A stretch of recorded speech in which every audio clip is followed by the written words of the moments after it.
Em hiểu tôi mì. Nó hiểu đó. Lần thứ tới là quý đang nãy sao này.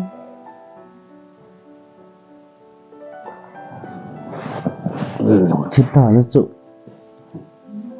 Nắng mạng ngay rồi thì cậu mà nó quý đằng cho cái rồi ông thị tao bắt rồi nó cái này là bao.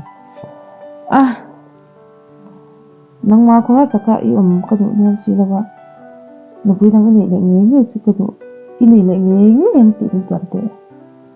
Để cho mình thị sân tông nhiều tập à.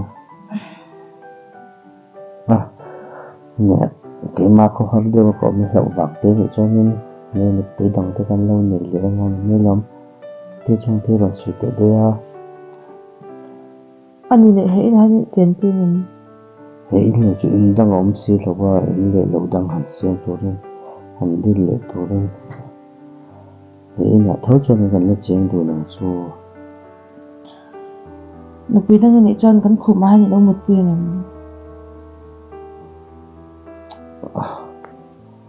Lúc một buổi suy thì bây giờ nên tôi là khủng tặng bao gần xem lộp bằng ngàn mấy lần.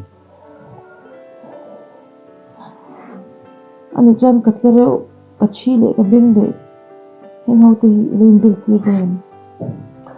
Thế là mấy ở xong cái chứ xây phá đúng mà sẽ đến nó tôn thì tỏ ra là cái đạo trở về chứ thì chung là những cái suy tới đây à. Cái scooty thế số đâu khát tiền rồi này.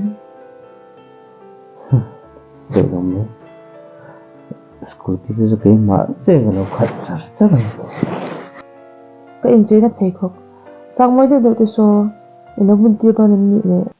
abun tok don lo nang te chon 39 ni buna ani te chon 36 lo ma buna Tin mo 36 bila.